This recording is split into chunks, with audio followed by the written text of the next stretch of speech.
जैसा कि आपने हमारा थंबनेल देखा होगा, आज हम बात करने वाले हैं नाबार्ड से पशुपालन लोन आप कैसे ले सकते हैं। अगर आप किसान हो और आप चाहते हैं कि अपने ग्राम में या कहीं पर भी डेयरी लोन ले करके बिजनेस शुरू करना चाहते हैं, दूध का बिजनेस शुरू करना चाहते हैं, तो दोस्तों नाबार्ड से आप लोन ले सकते हैं। यहाँ पर दोस्तों लोन बहुत ही कम इंटरेस्ट रेट पर और सब्सिडी के साथ मिलता है। तो आज हम इसी पर चर्चा करेंगे कि नाबार्ड के थ्रू आप कैसे डेयरी लोन ले सकते हैं, क्या क्या दस्तावेज लगते हैं, कैसे आप प्रोजेक्ट रिपोर्ट बना सकते हैं और कैसे आवेदन करके डेयरी लोन लेकर के एक अपना बिजनेस शुरू कर सकते हैं। यदि आप डेयरी लोन पहले से डेयरी आप चला रहे हैं तो आप उस डेयरी को बढ़ा भी सकते हैं, इसके लिए भी लोन मिलता है। अगर आप नया बिजनेस शुरू करना चाहते हैं तो उसके लिए भी सरकार लोन देती है। तो आज हम पूरा प्रोसेस आपको बताने वाले हैं। उससे पहले अगर आपने अभी तक हेल्प नी चैनल को सब्सक्राइब नहीं किया है तो जरूर कर लें, साथ साथ बेल आइकन प्रेस कर दें, इससे मेरे आने वाले से वीडियो आप लगातार देख सकें। तो नाबार्ड दोस्तों है क्या, पहले आपको ये जानना बेहद ही जरूरी है कि नाबार्ड क्या है। तो नाबार्ड दोस्तों भारत सरकार की एक संस्था है जिसके तहत कृषकों को लोन दिया जाता है, कृषि से संबंधित लोन दिया जाता है। और इसकी दोस्तों शुरुआत इंदिरा गांधी जी ने की थी और इसके तहत कृषकों के लिए डेयरी लोन देने का प्रावधान है। ये एक भारत सरकार की संस्था है, इस वजह से लोन आपको कम इंटरेस्ट रेट पर और सब्सिडी के साथ भी मिलता है। कभी कभी सरकार सब्सिडी चलाती है कृषकों के लिए, तो उस सब्सिडी के अंतर्गत आप आते हैं तो आपका लोन माफ भी हो जाता है। तो नाबार्ड पशुपालन लोन जो है उसके विषय में आज पूरी चर्चा कर रहे हैं। तो नाबार्ड आपको समझ में आ गया होगा कि ये भारत सरकार की एक संस्था है जिसके तहत आपको लोन दिया जाता है, कृषकों को लोन दिया जाता है कृषि से संबंधित। अब हम बात करते हैं सेकेंड कि नाबार्ड का फुल फॉर्म क्या है। इसका फुल फॉर्म है दोस्तों national bank for agriculture and rural development. Hindi की बात करें तो राष्ट्रीय कृषि और ग्रामीण विकास बैंक इसका नाम है।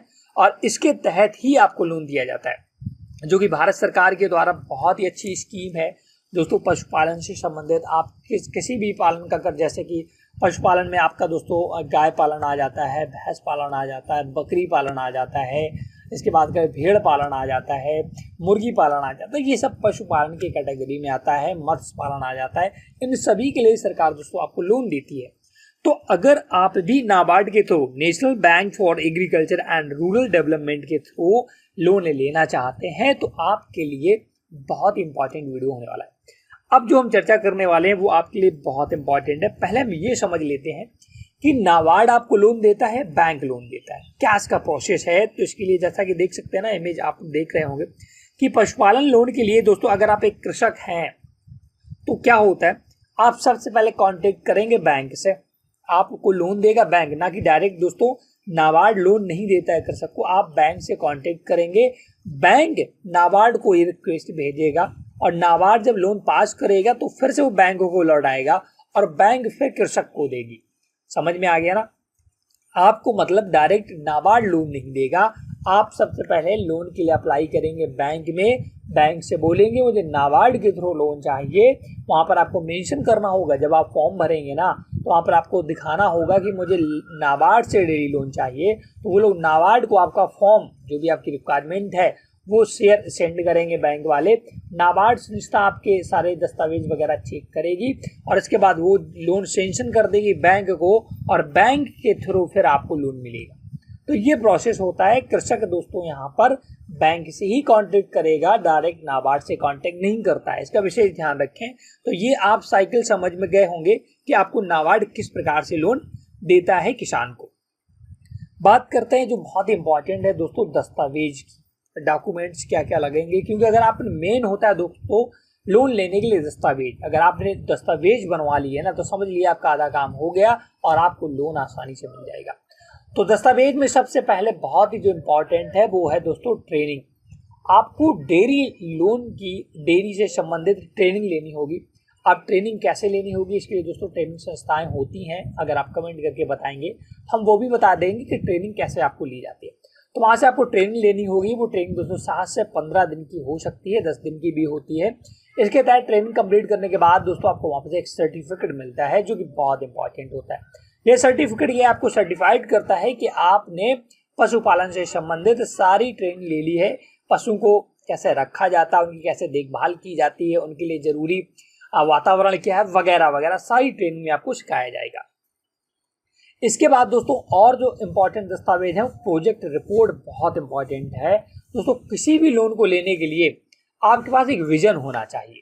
अगर आप पशुपालन का लोन लेना चाहते हैं, भैंस का या गाय का, तो आपको एक विजन होना चाहिए कि मुझे कितनी भैंस खरीदनी है, मुझे कितनी गाय खरीदनी है, उसके लिए रहने की व्यवस्था हमें क्या करनी होगी, और हम अपना जो उससे दूध का उत्पादन होगा उसे कहाँ पर बेचेंगे, और पशु खरीदने में कितने पैसों की आवश्यकता होगी, उनके लिए जो शेड लगाया जाता है, उनके पशुओं के रहने की व्यवस्था वो कहाँ पर करेंगे, उसमें कितना पैसा लगेगा, और उनके दवाई में कितना खर्च आएगा, चारा जो उनके खाने के लिए इंतजाम होगा वो कैसे करेंगे। तो ये सारा डिटेल प्रोजेक्ट रिपोर्ट में होता है। तो एक प्रॉपर प्रोजेक्ट रिपोर्ट या प्लानिंग कह सकते हैं, आपको प्रॉपर प्लानिंग होनी चाहिए कि मैं 5 गाय खरीदूंगा, 5 भैंस खरीदूंगा, और कहाँ से खरीदूंगा, किस नस्ल की खरीदूंगा, ये सब प्रोजेक्ट रिपोर्ट में लिखा होना चाहिए।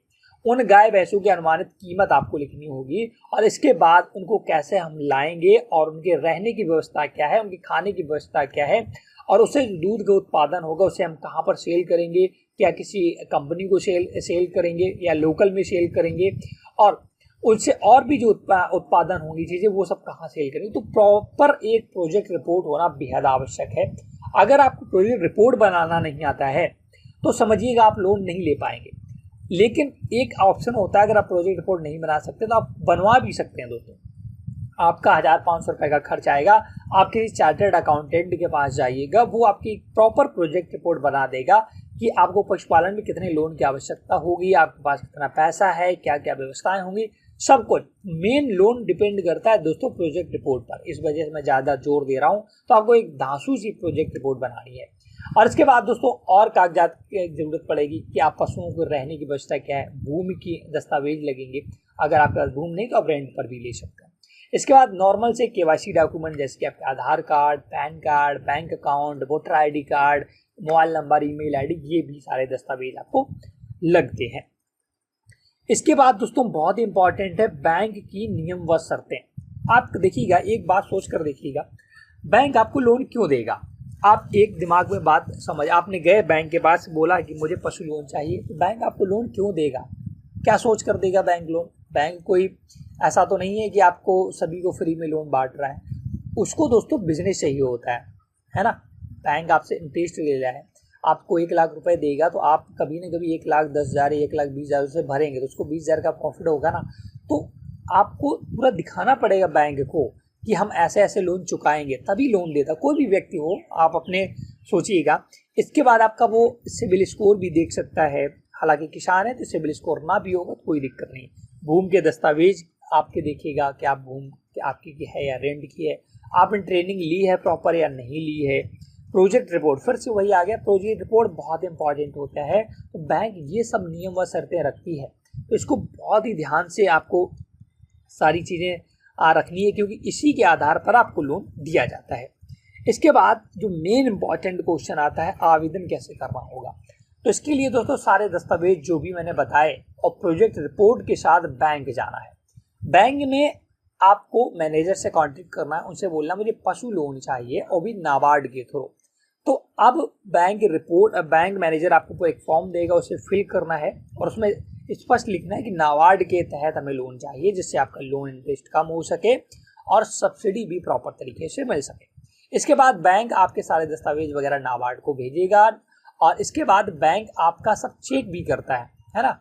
नाबार्ड वहाँ से जब आपका देखेगा सब कुछ सही है तो आपको बैंक को पैसा दे देगा, और वह पैसा दोस्तों जब लोन सेंक्शन हो जाएगा आपको इन्फॉर्म किया जाएगा, और आपके डायरेक्ट अकाउंट में पैसा नहीं दिया जाता दोस्तों। जहाँ से आप भैंस खरीदेंगे, गाय खरीदेंगे, उसके अकाउंट में पैसा जाएगा। जहाँ से आप कोई और भी सामान खरीदेंगे, चारा खरीदेंगे वगैरह, तो उनके अकाउंट में बैंक ट्रांसफ़र करता रहता है। तो ये पूरा प्रोसेस होता है नाबार्ड के तहत पशु लोन लेने का। तो मैं आशा करता हूँ कि आपको सारी डिटेल बहुत ही प्रॉपर तरीके से समझ में आ गई होगी। वीडियो अगर आपको हमारा अच्छा लगा हो तो प्लीज़ वीडियो को लाइक से जरूर कर दे। तो डाउट है तो कमेंट सेक्शन में पूछिएगा। और दोस्तों चैनल हेल्प हिंदी को अगर आपने सब्सक्राइब नहीं कर रखा है ना तो जरूर करिएगा, क्योंकि यहाँ पर आपको ऐसे वीडियो लगातार मिलते रहते हैं। Thanks for watching.